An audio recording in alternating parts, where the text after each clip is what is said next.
Әрбір тәртіп сақшысының қызметі қауіпсіздікті қамтамасыз ету мен елдің тыныш ұйқысы үшін таңсәріден басталады. Бұл ретте туристік аймақ саналатын және халық көп шоғырланған көне қала Түркістанның қауіпсіз болуы осы маман иесінің міндетінде. Әрине, егемен ел атандық, тәуелсіздігі бар дамушы мемлекеттердің қатарындамыз. Сондықтан бұрынғыдай полицей жазалаушы емес, қазіргі заманның сақшысы, жанашырда жұртқа жақын болуы міндеттелген. Техникалық жабдықтармен қамтамасыз етіліп, қызметі жоғарғы деңгейде атқарылу үшін жағдай жасалуда. Қалалық полиция басқармасы кезекші полиция бөлігінде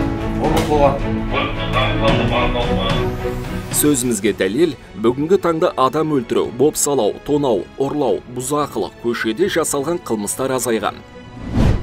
Қала сақшыларының күндіз-түні тынымсыз жұмысының арқасында әділдік орнап, кінәлілер жазасын алды. Сонымен қатар жол апатын азайту.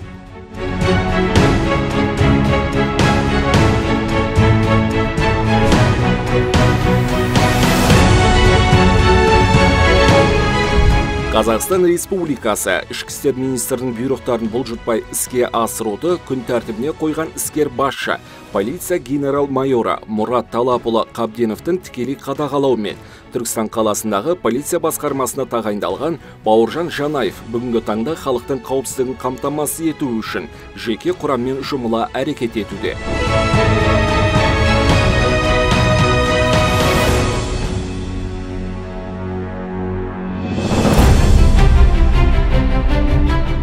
Полицейге қойылған бүгінгі талап жұртқа жақын, жанашыр әрі азаматтардың амандығын сақтау жолында адал қызмет ету.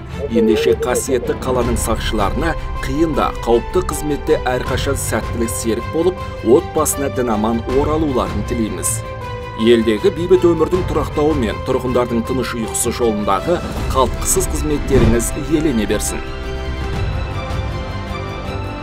Түркістандық тәртіп сақшылар қызметке келгенде ант беріп, сол рәсімнің маңыздылығын жіті түсінуі қажет. Себебі тәртіп сақшысына жүктелген жауапкершілік тапсырмаларды орындау, ел мен жерін қорғау, антқа адал болу, оның қасиетті парызы. Қазақстан Республикасына қызмет етеді.